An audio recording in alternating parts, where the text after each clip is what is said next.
Pittsburgh Steeler fans, welcome back to another episode of the Scho Bro Show. It's Tuesday night. It's just after 9 p.m. If you're a Steelers fan, where else would you want to be right now other than, maybe preparing for a playoff game or something? That would be really nice, but that's not happening. So instead, you're going to be here with us. I am behind the steel curtain editor, Dave Schofield, and with me, as always, Big Bro Scho, my big brother, Rich. Rich, how's it going tonight? It is going very well tonight, minus the Steelers not still playing football. This always gets to be a little bit of a sad time of year for me because, no more Steeler football, less and less football altogether. It's like last night was a Monday night, and it was like, what do I do? Yeah. And it's funny because I had said the weekend before, I didn't watch all of the Monday night game just because I had, was trying to get stuff done for the website, things like that. And of course, which is behindthesteelcurtain.com, your one-stop shop for all things Pittsburgh Steelers. But I ended up watching a lot of that game. But I had said going into it, I'm like, man, oh man, whoever wins that Monday night game, aren't they royally screwed? Didn't they get the shaft of having to, play on a Monday and then turn around and ready for a playoff game? Yeah, it didn't really matter, did it? Because really. the Rams, although they did all they could to try to lose that game, they still managed to do it. Rich, let's talk a little bit about football from this past weekend, just because, when there was only 7 games left in the season going into last weekend, and more than half of them occurred already because they were on Saturday and Sunday. You kind of got to at least mention what's going on a little bit. Every single game had a field goal kick to finish the fourth quarter. 3 of which were to win, and the other of which was to send it to overtime. Were you watching many of the games? Were you paying attention? I was tuned in. I'll be honest with you, the Buffalo game, because my wife and daughter were wanting to watch something else, I was watching on my phone until the last 13 seconds, which we can get into anyway. Yeah. But I just thought that was some interesting football, the way that all came down. I'm kind of bummed because I feel like I kind of got to pull for the lesser of two evils in the AFC, and I'm definitely wanting to pull for the AFC over the NFC.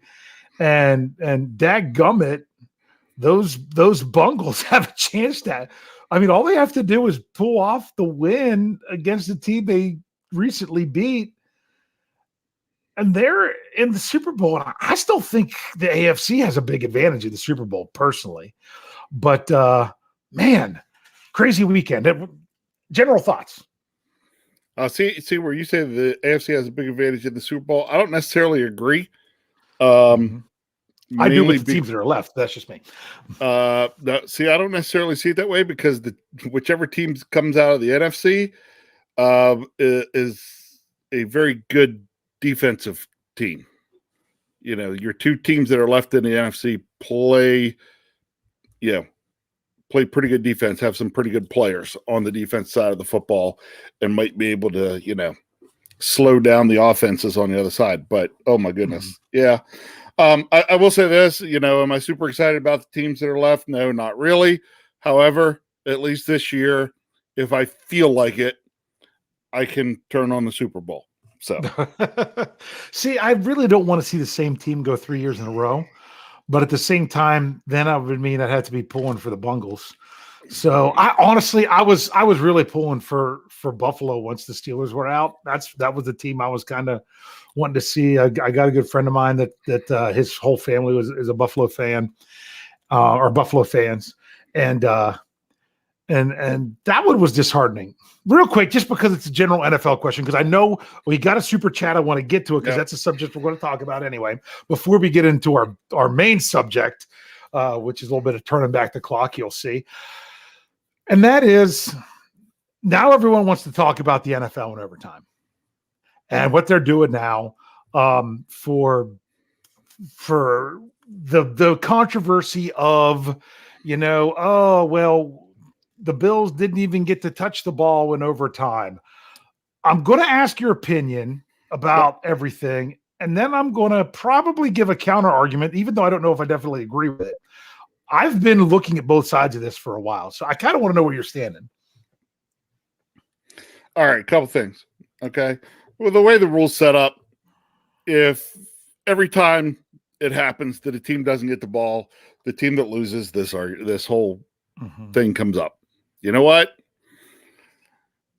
At first, I'm like, you know what? The NFL should do something. The NFL should change. The NFL should do this. And then after a couple of days, I sit back and I look at it. It's like, you know what, Buffalo? You had every opportunity to stop them. All you had to do was keep them from scoring a touchdown, and you get to touch the ball, and you couldn't do it. Oh, well. Which is often how I feel when I'm like, I don't know that there's a great way to do overtime at all. There's I really not. don't. I don't know that anything, like I'll throw a couple ideas out here after a bit, but I don't know if they're any better, you know. But here's an argument, and I was just bringing up counterpoints to people. Okay. And here's what it is. Hold on. I think I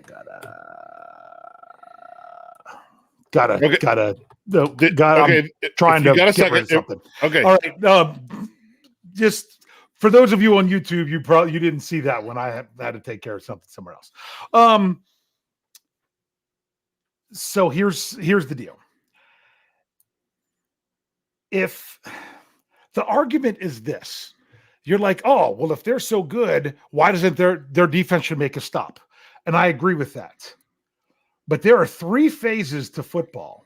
In overtime, college takes one phase out of it. They basically ignore special teams, and especially when they start making you go for 2 in the second. You know, they barely touch special teams. At least the NFL doesn't do that. But my point is this: if you're dealing with 2 dominant offenses and 2 struggling defenses, a coin flip decides which team has to put their weaker unit out there first. And when you think of it that way, you know, a coin flip is deciding who has to put their weaker unit out there first. That's my issue. So it's like, yeah, I mean, the only other option, and maybe they should have considered this. Maybe Buffalo should have gone for a surprise onside kick in overtime. You know what I mean? Because if you didn't trust your defense, because I kind of brought up some counterpoints with Chris Adamski from the Tribune Review, from the Trib, on Twitter. He's like, you actually had a good point, because his point was, hey, if you give both teams a possession with the way these offenses were, one was going to score a touchdown, the next is going to score a touchdown, and then the Chiefs get it to score a touchdown on the third possession. Why does it even matter? I'm like, well, if the Bills knew their offense was not going to get it, or their defense wasn't going to get it done against the Chiefs, they'd have had the option to go for 2 in overtime if they scored the touchdown to match the Chiefs. You know, so it's another, to me, I like having the choice of which unit you have on the field to win the game if you can do that. That's the only thing the current overtime rules take away a little bit. I'm not saying there's something that's better. I'm just saying that's the counter argument. Under that last argument that you just made, okay. Mm-hmm. Why didn't Buffalo go for 2 in regulation? That's then what Chris 4. Adamski asked me. I'm like, that's a completely different argument. That's not even the same argument at all. Because it is if you don't think your defense can stop everybody. But the point is, you had the lead, and did you really want to go for 2 to have a 4-point lead with 13 seconds left, where a field goal would make you lose the game? That's the only difference. Where you're like, a field goal would make you lose the game. If you're confident in your team, a field goal couldn't tie the game. No, exactly. But I mean, even better, you shouldn't have given up a field goal with 13 seconds left. There's 101 different ways you could have played that game. And of course, hindsight, you look at it, and you say, well, they could have done this and could have that. You know what the best comment I saw? They shouldn't have gained that many yards with no timeouts in 13 seconds to kick the field goal. You know the best comment I saw somewhere? I don't even remember where I saw it. They did have timeouts. Never mind. Sorry. Okay. Go ahead. You know how Buffalo should have played it? Oh, they should have tackled everyone at the line of scrimmage. Yeah, they should have played a Bill Belichick style. Yeah, I called it a Belichick / Vrabel move. I put that in the Slack channel. That might be where you saw it. Yeah, a Belichick / Vrabel move. On that last play where they completed to Kelsey, I would have put 2 deep safeties. Okay. Set up to rush 4, but would have dropped 1 to be a spy, and really rushed 3 because they only rushed 3, I think. No, they rushed 4. Anyway, I would have taken 5 guys, lined it up with their 5 eligible receivers, tackled them off the line, and just grabbed a hold of their jerseys, anything you could grab, their shoes, and hold them on the ground. And just hold them on the ground. What are they going to do? Call a 5-yard holding penalty and the time runs out and you get one untimed down? Right. That's all you would have had, that's after yeah. And some people are like, well, they should have swib kicked it. Well, what if an up man intercepts the ball and falls on it right away, and next thing you know, they get it to 35. You just gave them 10 yards, and only lost a second or two. Right. Or what if you still get it to Tyreek Hill? That's what they were trying to avoid, is having their dynamic return guys being able to do anything. Correct. So no, to me, the thing that made the smart play was play your 2 deep safeties, or honestly, I'd play 3 deep, honestly. Yeah. And basically jam, hold, illegal contact, whatever. But interesting. Yeah. So my thing is I don't know if there's anything better with overtime. If you just want to start going to another possession, I'm just like, then just play 15 minutes and whoever's leading at the end of 15. I had another idea, but I don't know if this would ever really work. No, honestly, the way to do it, that the NFL will never do it. The only way you do it and make it right is you play another quarter. Yeah. And you play it out. And you have all that same intensity that you have towards the end of the game. But that'll never fly, because they're like, but then we're subjecting guys to all this more time on the field, and they can get hurt and blah, blah, blah. Well, my thought is, you know what? Better than a coin flip. You know what? My thought to that is, then win the game. Yeah. Here's my idea. Tell me if this is crazy. And I could probably blow a million. I could probably blow a million holes in it, but it's an intriguing idea. Now, I wouldn't do this in the regular season, or I guess you could, but in the playoffs, if this is really just a conversation between 2 brothers right now, where other people just happen to be listening, in the playoffs, if the game is tied at the end of regulation, don't do a coin flip. Treat it just like you would the end of the third quarter. The team with possession, you flip the ends of the field, and wherever they have their ball, they go. If they scored on the final play, then that's the team that's kicking off. Yeah. If you kick off with 2 seconds left and the team gets the ball at the 27-yard line, guess what? They're at the 27-yard line, 1st and 10 to start overtime. If someone had the ball for 20-some seconds and they took a knee to go to overtime, guess what? They're coming back 2nd and 10 from the same spot. So you wouldn't have taken the knee. You just would let the time roll out, because you would have had the ball the same thing. If you would have come out and had an incomplete pass let's say you take a sack, on 1st and 10, trying to make a play. Okay, well, you come back and it's 2nd and 16 from wherever it was. So that way it's not a coin flip. You're just continuing the game in the manner that it would have from the third to the fourth quarter played out. It's tied. You know what? I'm sure you can pick some holes. You can poke holes in that, but it's not a terrible idea to start. No, that to me is intriguing. Why put it on a coin flip? Why reward the team that just scored to tie it up at the end potentially? Yeah. To then get the ball right back again. Yeah, to get the ball right back again and be able to put the game away on a coin flip. I could see that argument a little bit. Now, here's the other thing. That would also keep end of regulation. Are you going to line up and go for a 58-yard field goal on 3rd down? Or are you just going to let it go to overtime and try to convert the 3rd down and get a closer field goal in overtime? Right.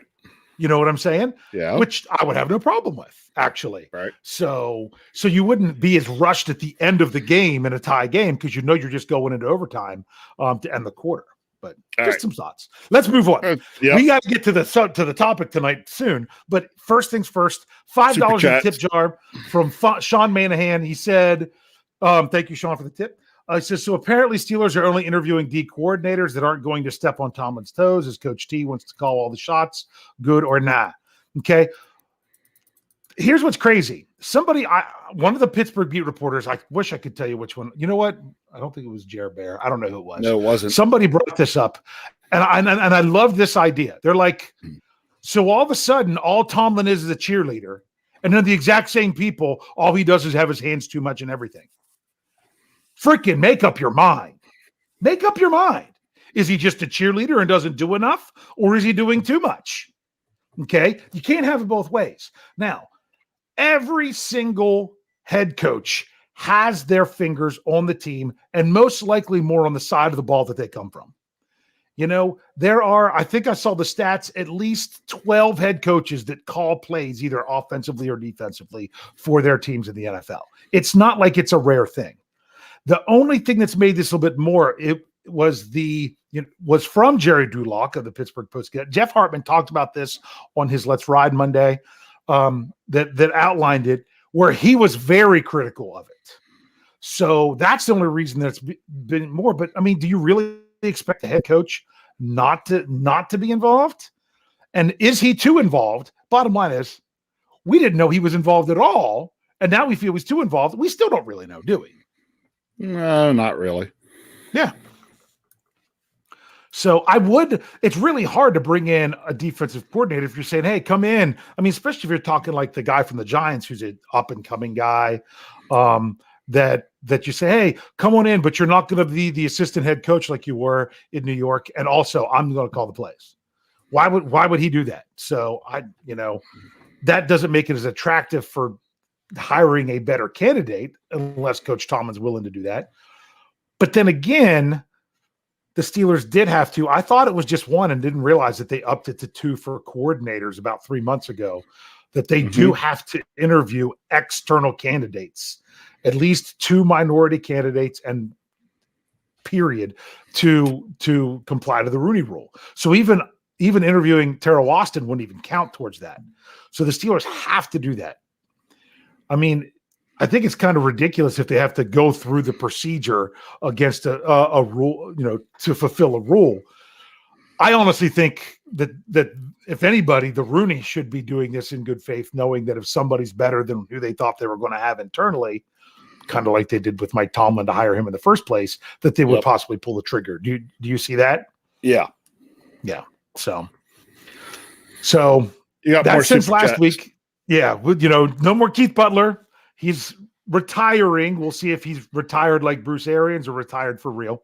Well, that'll be interesting to see. I'm trying to get to him. Here we go. I know I'm catching up now because there's where I had to. There's the next one. You got it? Yep. Tyler W. was about our thing. You got to love an entire season coming down to one play. With those last second kicks in every one of those games. Those were absolutely crazy. They were really insane. Yep. I can't think of a better overall divisional weekend with all 4 games, just from pure football watching experience. Meaning, of course, it's going to be better anytime the Steelers are playing. Didn't matter. So, all right. Next one was we got $2 from Steelers Nation 412. Thank you very much. It says Juju shows interest in Chiefs now. Why? They have so many playmakers. Do you want to be buried on their player? I think I saw somebody say, what does he want to do? Get 2 targets, the 2 times in a game that Travis Kelce isn't open and Tyreek Hill's on the bench? Yeah, but at the same time, how could you not blame him for having some interest there? I mean, why would you not? Yeah. Why would you not want to play with explore your options? Mahomes? Yeah. Sometimes you have to weigh winning versus how high of a priority am I going to be with what I want to do. Right. So it's funny because then the person after that said that Hill wasn't the return man for that. All I was going by was what Jeff Hartman had said on his podcast. I didn't go back and check it. I'm pretty sure that he was on that particular kick. I don't know. I know he was for other ones, but yeah, some good crazy stuff. I know we got one more before we dive into this. Okay. And this was Sean Manahan, $2 more. He says 49ers Bungles Part 3, 81, 88, 2021. That'd be interesting. I don't remember the 81, of course, but I remember the 88. Do you remember the 81? Yeah, I do. Yeah. So barely, but I do. And that was the 81 season. So I guess it would have been January of 82, probably. Yeah. So I could see that, but I don't know. I can almost be indifferent now to who wins them now. But you ready to dive into this topic? Sure. I mean, we're almost 20 minutes in. Let's do this. Okay, this is what we're actually going to do. We're going to do this. I don't know if we're going to do it every week, but this is some of what we're going to be doing in our shows coming up. We are going to be. Was that your Tim That was Allen my phone phone. going off? Yes, it was. I thought I'd muted it, but there you come. So we're gonna turn back the clock. We're gonna turn back the clock. You ready? You want to go all Wayne's World on it, Rich?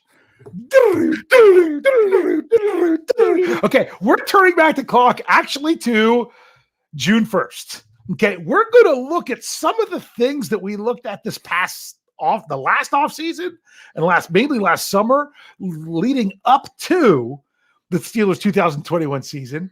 And we're going to revisit some of the stuff that we looked at,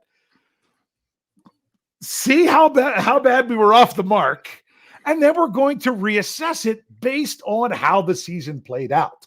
So that's what we're doing this week. If you're new to the show, don't worry, we'll recap what we did back in that show. If you want to know that exact show, you can look it up from June 1st. You could go to BehindTheSteelCurtain.com, your one-stop shop for all things Pittsburgh Steelers, and find the article, which was actually published on June 2nd.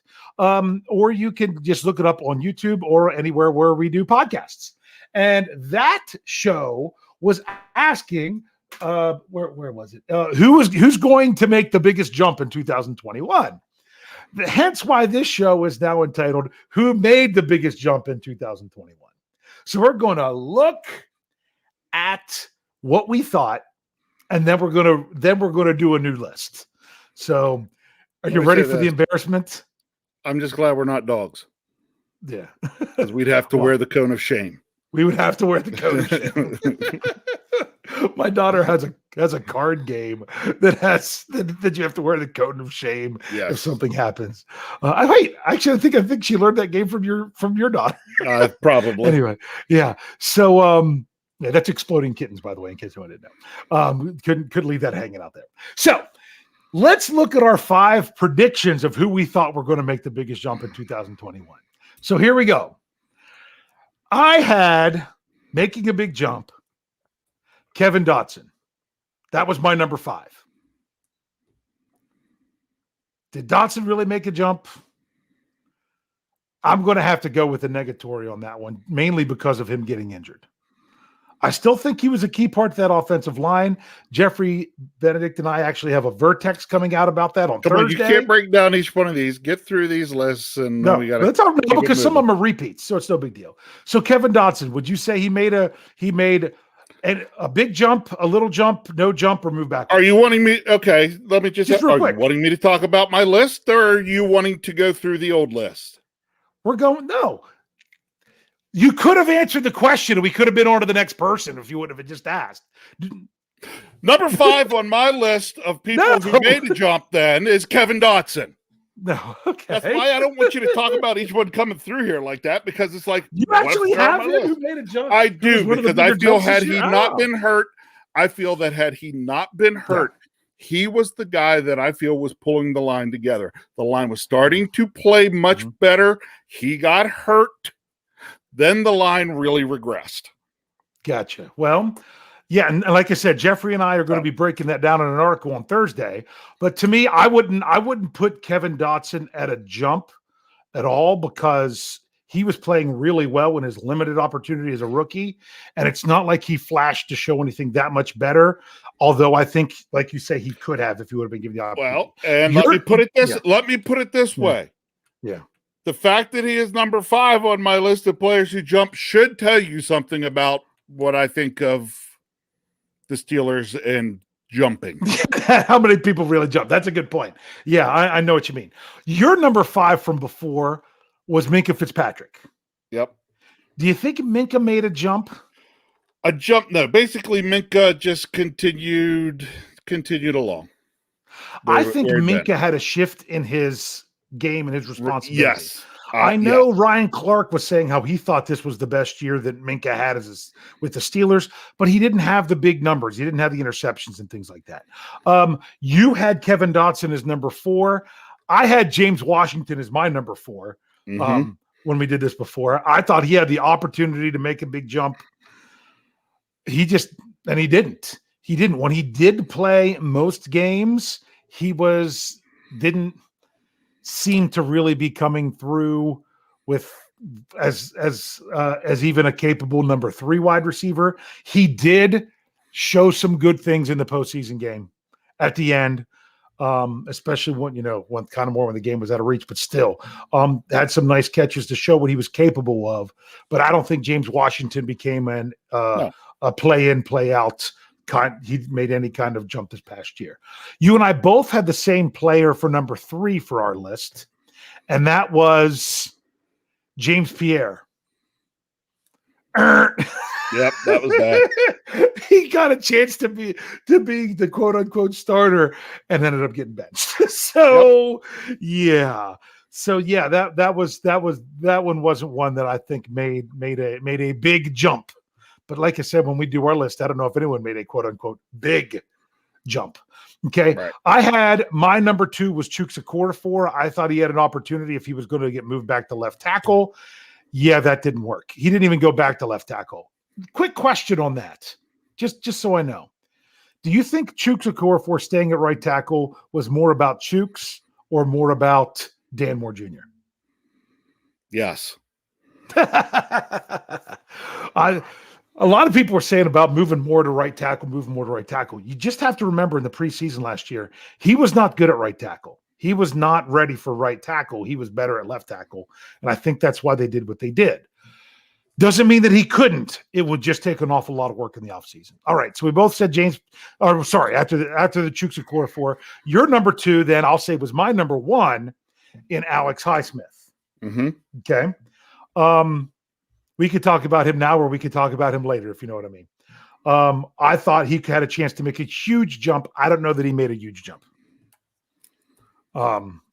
this year, but we'll get to him in a little bit. And your number 1 was making a big jump. You had Chase Claypool. Yep. Anything you want to say about that? Slightly disappointed. He did not make the improvements I expected of somebody that got to go through a full camp. Yeah, that's why I thought he would jump, because he would get a full camp. They didn't really have didn't have a real training camp. Well, then once again, they weren't in Latrobe this past year too either. But right. Something interesting. You realize you're like, oh, Chase Claypool didn't have near the season the year before. He had 4 less targets, 3 less receptions, 13 less yards. That's it. It was very close to the year before. Yeah, and that was in one less game. Yeah, and I would have said that honestly, he pretty much held steady. Yeah. I mean, way down on the touchdown numbers. Was he had 9 receiving and 2 rushing touchdowns as a rookie, and he only had 2 total touchdowns, both receiving this year. That's the biggest step down, was the receptions. In other words, his numbers it wasn't like they fell off a cliff, but he definitely didn't jump. Right. So that was our lists. So, okay, before we get into our new lists, did I miss another one in there? Or do we just have this one from Sean? No, just this one. Just the $2 from Sean. He says, anytime a safety leads in tackles means the defense sucked. Especially if he's making tackles. If he's making tackles in the run game, yeah. If he's making short tackles in the passing game, not necessarily. I wouldn't say it's not good when your safety leads. I wouldn't have said that about Steve Atwater, but that's true. Yeah, yeah. But Minka's not supposed to be it. Minka's not supposed to be Steve Atwater, but no, so I get what you're saying there, Sean. But yeah. So it's not any time, but yeah, for the most part, I get what you're saying. So let's do this. Okay, let's break this down. We now are going to say who we think actually was the most improved Steelers. Now, I don't know if you included rookies or not. It's up to you, because some of these guys, you have to just look at the jump, not necessarily a jump that they made from last year or this year. It could even be a jump within the season. So you were free to look at it either way. So Rich, your number 5, you already said was Kevin Dotson. Kevin Dotson. And we talked about it a little bit. Mainly that was because that was a lot because I didn't feel that he took a big step back, especially with having to play around I mean, think about it. Now suddenly he goes in those first games he's playing, and he's got rookies playing on either side of him. Yes. So I thought he held it together. Yes, he did. And honestly, the only reason I didn't have him, I'll tell you, I don't have him on my list at all, because I feel like he almost had an incomplete for this season. I understand it, because I really debated whether or not to put him on there or not, but I did. But you needed somebody else. And I'll tell you, my number 5 was Alex Highsmith. Okay. And that was, so I'm like, at least through someone on my previous list. I think Alex Highsmith did make a jump, just not as big of a jump as I would have liked to have seen. Like, he played almost twice as many snaps as he did his rookie season. And he ended up with 3 times as many sacks, going from 2 to 6, 3 times as many tackles for loss, going from 5 to 15, almost 3 times as many quarterback hits, going from 6 to 15. Not quite twice as many tackles. He went from 48 to 74. Now, he didn't have an interception or any pass defense, but he did have a forced fumble. So to me, he did progress. But I also think some of it was he's not asked to be TJ Watt. You can't have 2 guys being TJ Watt at the same time. You can't both have that role.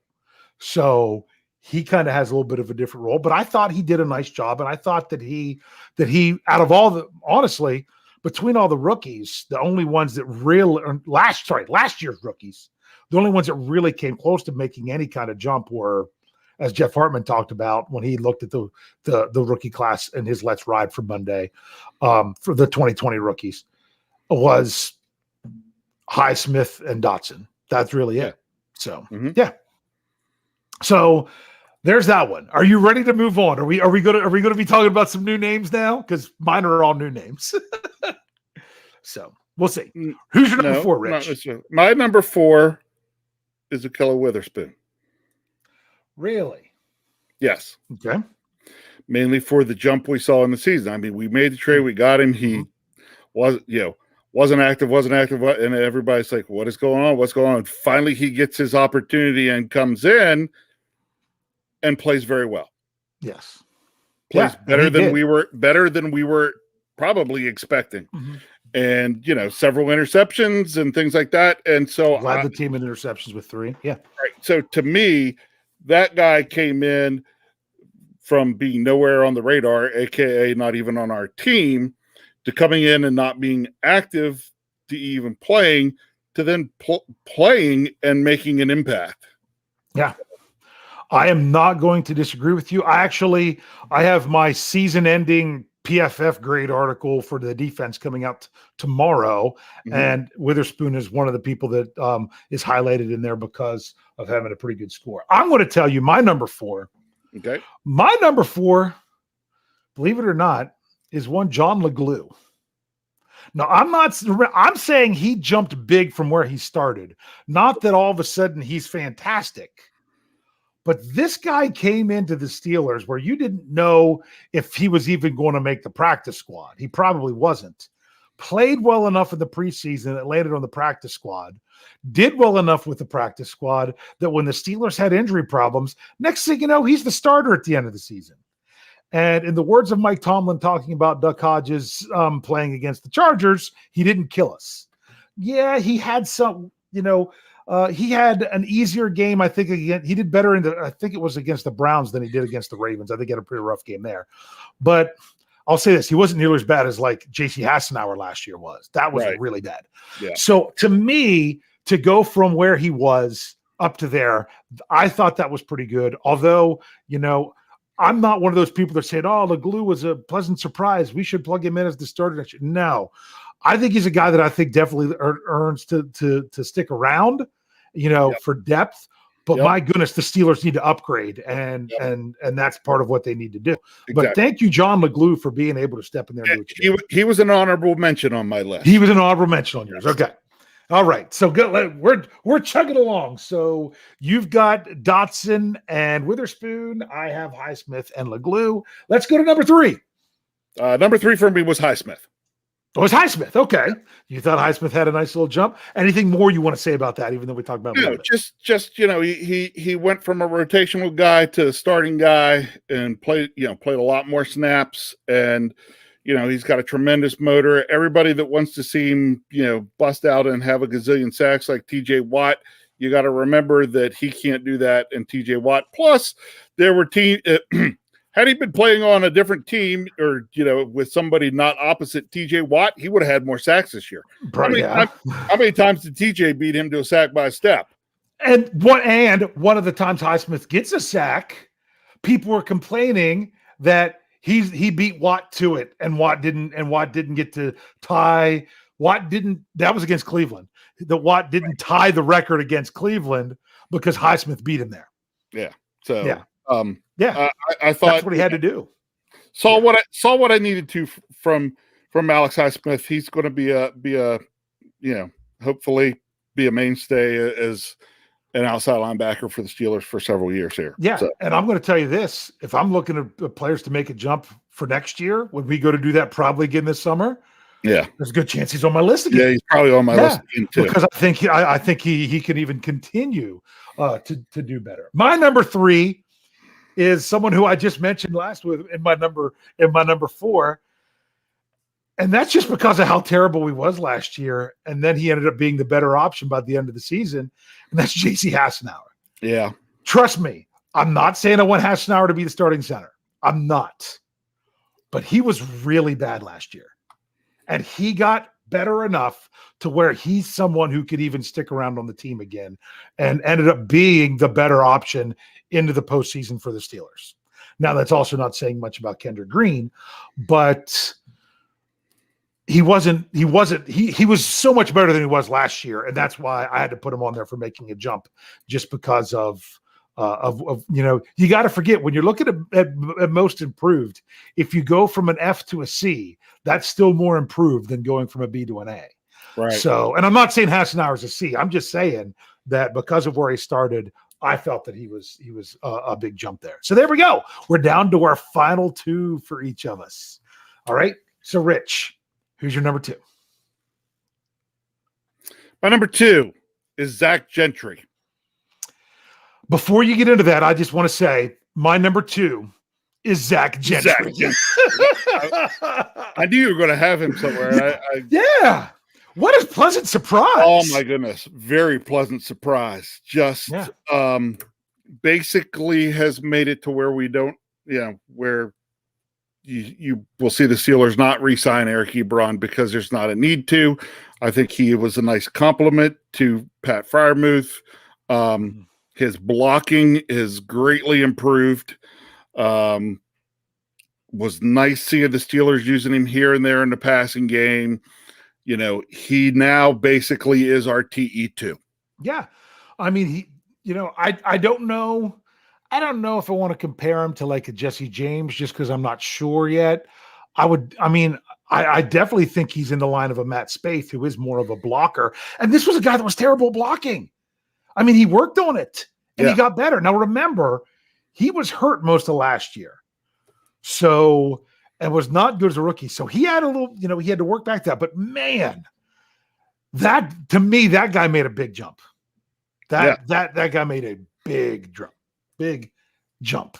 So did you almost? It sounded like you almost called him a big drunk. Actually, I saw a word pop up on my screen, and that word almost came out of my mouth. Than what I was thinking. I do that all the time when I'm trying to read and talk at the same time. So that was our number 2. Now, before we get to number 1, just so I don't lose it, we do have another $2 from Sean Manahan into the tip jar. Thank you, Sean. Sean must be made out of money. He's just throwing it out there at us like crazy tonight. I don't know. Maybe he's already done his taxes for 2021 and knows he's got a return or something. He said, "Why run Najee so much between the 20s and then forget in the red zone?" Okay, I had to do my text message interpretation there. Yep. That was my complaint a lot at the end of the season. I felt like sometime they were almost trying. I almost felt like they were trying to get Ben closer to those touchdown records. I don't know if they really did or not, but it felt that way because I'm like, why in the world are you doing this? But you know what? Tennessee did the same freaking thing. Yeah. Did you watch it? Derrick Henry and Deontay Foreman or Dante, whatever. Whatever. Number 7. Got him. They nothing but run plays all the way down. All the way down. And what do? Down inside the 10-yard line, they try to run a pass play and throw an interception to Mike Hilton. Yep. They did it too. You know, I remember as a kid hearing my dad, this was me as a kid, okay, on Monday Night Football, criticizing the Kansas City Chiefs. Because what would they do on every drive? They would run Christian Okoye the whole way down the field, get inside the 20, 3 passes and a field goal. He's like, this team's dumb. I'm like, yeah, I guess you're kind of right. I mean, I do understand the philosophy of, they can crowd the line more when you don't have as much to defend when you get down there close, which is true. But that also makes it harder to pass. It's going to be harder to do either. Do you agree with that? Yeah, so it's just dumb. You remember that with Okoye? I sure do. Yeah. So yeah, I see what you mean. That frustrates me, but trust me, I've seen it other places other than the Steelers, and it's just like sometimes I'm like, do they almost outthink themselves? Okay. Yeah, and it's almost to the point of it's right up there with the don't hand it to Marshawn Lynch on the 1-yard line. Let's Yeah, throw an interception. We were gonna have to throw it at some point because of everything. So we figured we'd get that play out of the way first because of the time on the clock. You don't have to throw it at some point if you score on the very next play. That's right. And you're more likely to score on that play if you would have handed it off to Marshawn Lynch. Like that explanation of, we couldn't have ran him 3 straight downs. We would have had to pass it on one of them. So we passed on that one. No, because you would never got there. You would have scored. Sorry. We do have another one here. This is from Monster 19. He says Montravius Adams, same category as glue. I'm going to ask you now. Is that your number 1? No. Not mine either. I did not have Montravius in there. Actually, I kept spelling his name wrong. There's no O in it. Not the first O, the last O. I did not have him on my list mainly because of how late he joined the team. That's the biggest thing with me. Yeah. He couldn't have improved so much from the season because he wasn't even with the Steelers until really late. And then hurt when he had to miss the game for the COVID protocol stuff. But still, that's because I considered him and I'm like, I'm going to leave him off for that reason. Yep. So let's hit our number 1s. Okay. Rich, your number 1. Was it someone I already said? Your number 1 is? Okay.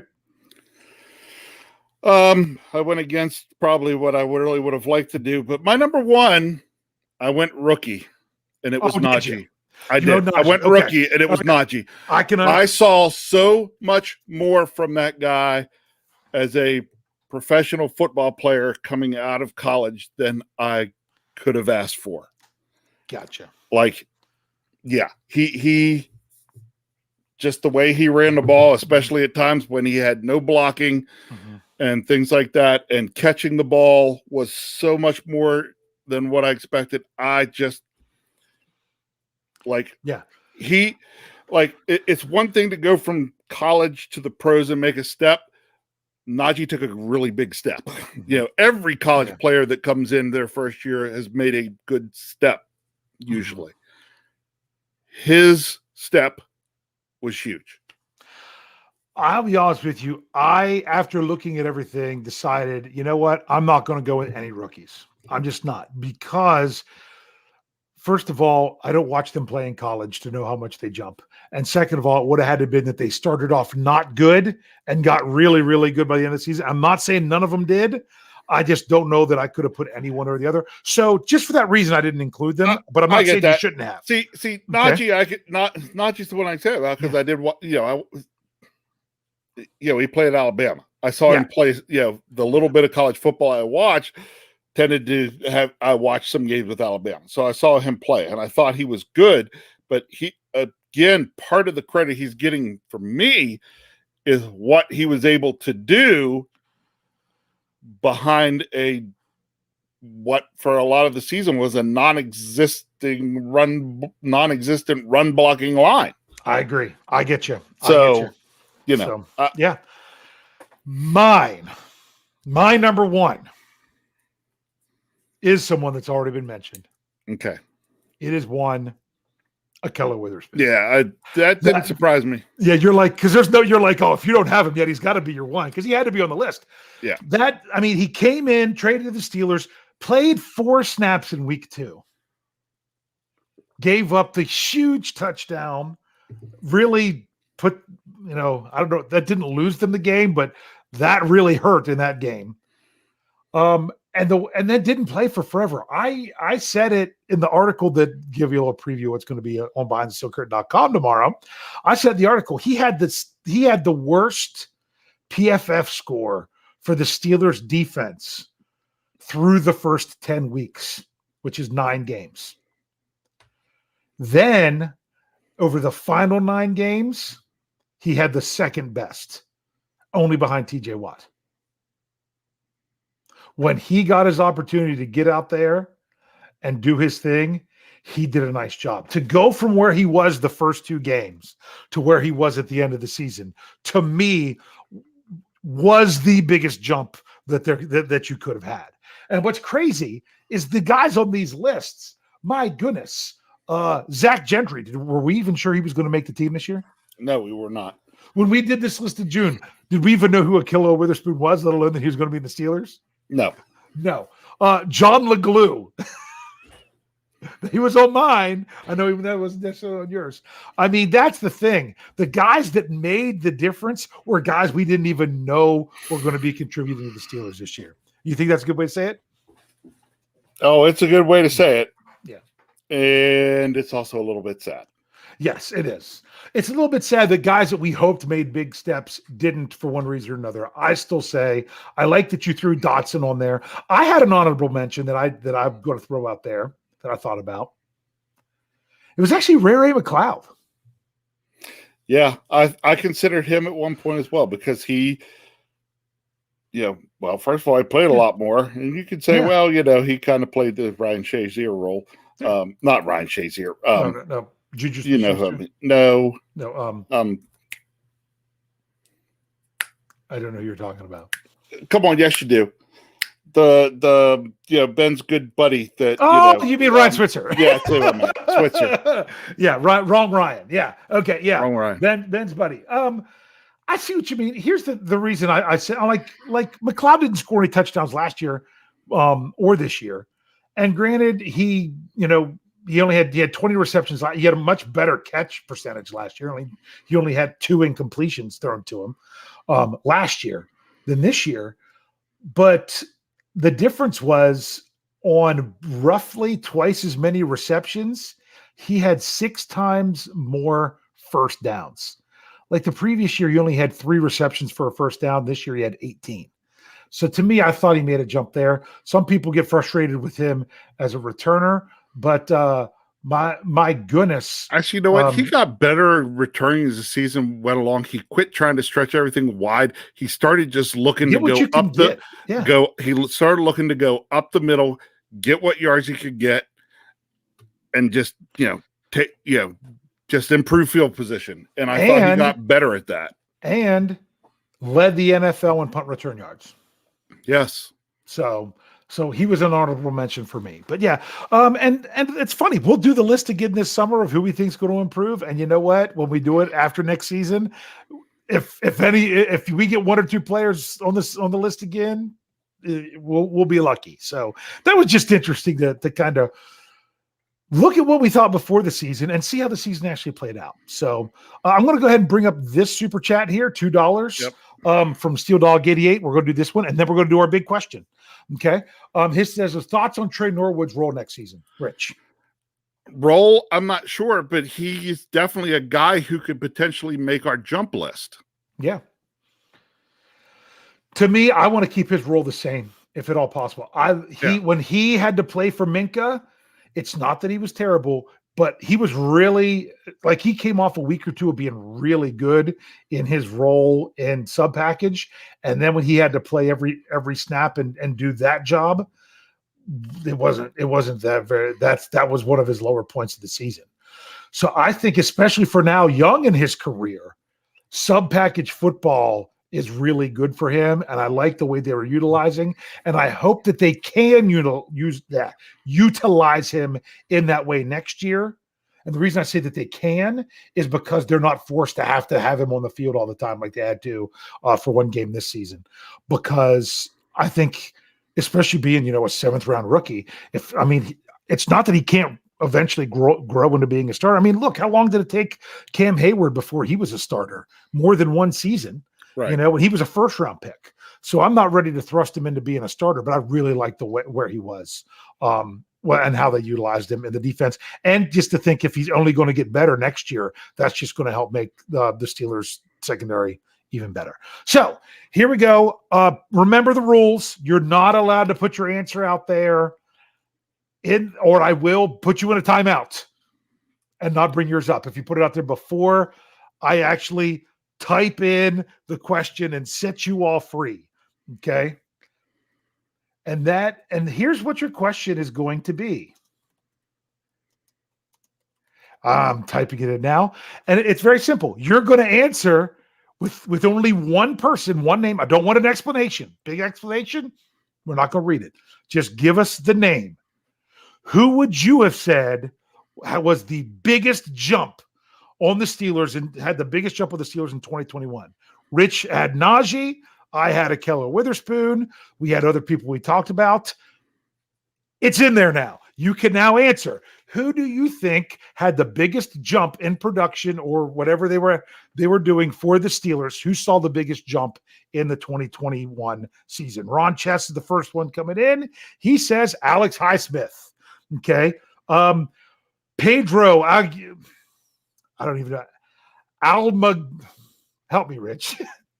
That's not what it does. No, that doesn't say help me, Rich. Well, he says Cam. The problem is I don't even know which Cam he's talking about. Which Cam? Yeah. Yeah.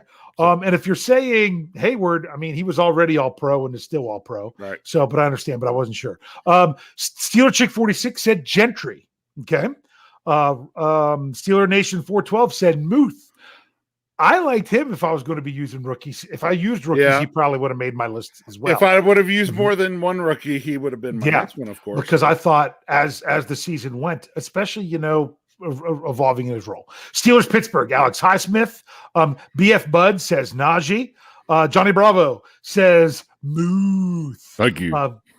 And Steel Dog 88 says Ray. He liked our honorable mention. Brian Brown says Edmonds. From last year, this year, I just think Edmonds wasn't as bad as what people made him out to be. Yeah, in my opinion. People make him out to be. But he still had a good season. I still think he's just solid. Yeah, solid. And like player. Coach Tomlin said, the biggest thing he's got going for him is he's always available. Yep. Yeah. Kobe Grant says Highsmith. Mark Tobin says Gentry. Who's this guy? I don't know, but he agrees Kyle with you. Schofield. He agrees with me. He says, "You're disowned, son. You're disowned." Outside Steeler fan says Hayward. Darkstorm 1 says Gentry. Andrew Wilbar says Deontay Johnson. Funny. Well, no, Deontay Johnson, if you kind of forget the end of the season. If you look at I understand because of the drops, but then again, he got back. No, he did not. Yeah. So here's another one I like. I like John Knox. He says Dan Moore. I thought Dan Moore was another person I was thinking about too, because it was just so much more than, we got more from him than what we expected. To me, the biggest jump for him went from the draft to week 1. Yeah. You know what I'm saying? The fact that he went from a guy that we never thought would see the field to he was your starting left tackle. During the season, I don't know that he improved a lot, but it all depends. You can kind of take this however you want to with this. So that's why I can see Dan Moore being there. BMK says Boswell. Okay. In my opinion, he was the best in the league this year at field goals over 50 yards. Yeah, and honestly, I mean, I thought he did well with the jump he made in me is my confidence from a farther distance. Yep. To me, it's not the biggest jump of his career though, because that 2018 to 2019 had to be it. Okay, Michael O'Malley says Edmonds. Monster 19 says Edmonds. And like I said, a lot of these is your own perception of players from last year to this year, or from the beginning of this season to the end of the season. Joe Blow says Witherspoon. No one says Highsmith. Kathy Ford says 97. Okay. See, because Cam was always my favorite. I always thought he was fantastic in the first place. So I never saw him being a jump. I just saw him being who I thought he was. But that's just my own perception. I'm not disagreeing with you, Kathy. And that's what makes this so great. M Marcus 39 says Witherspoon. Okay. Mirna, Jane, and Bert says Loudermilk. That's an interesting one to think about.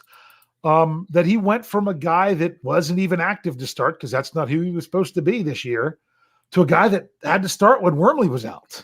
Yeah. So I that's another really good point. Okay. Mr. Woody Sy says Edmonds. He says who I don't love, to be honest. I know that's what he would say. What's that? Prediger says Deontay Johnson. Okay. George cheated. George OTJ, and says Gentry with Highsmith right behind. I shouldn't have even said it. Okay. Tyler W. He says TJ Watt because he increased his sacks by 75%.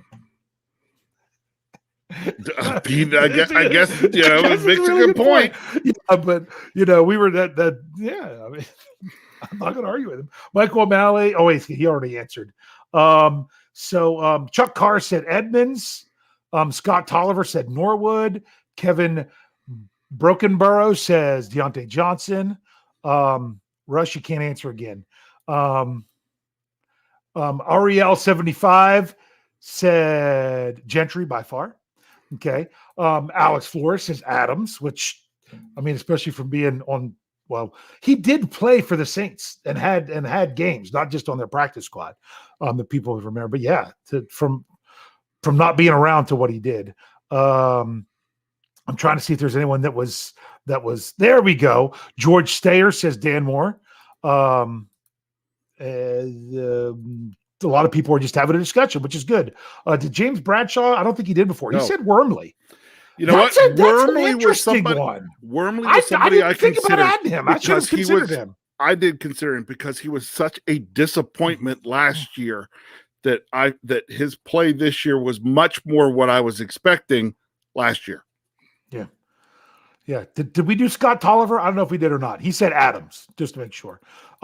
Reginald Rivers says Norwood. I just love that people are having a good discussion. This is Taj Brett said Chris Wormley was a pleasant surprise. Jeff Kozlowski says Gentry. Valley Ford says Adams. Dave Leghieri says Wormley. Russ said he answered only once. I don't know. I thought I saw another one from him in there. I don't know. Put it in there again, Russ, and I'll pull it up. Well, no, because he said Najee, but I thought he started everything off, didn't he? No.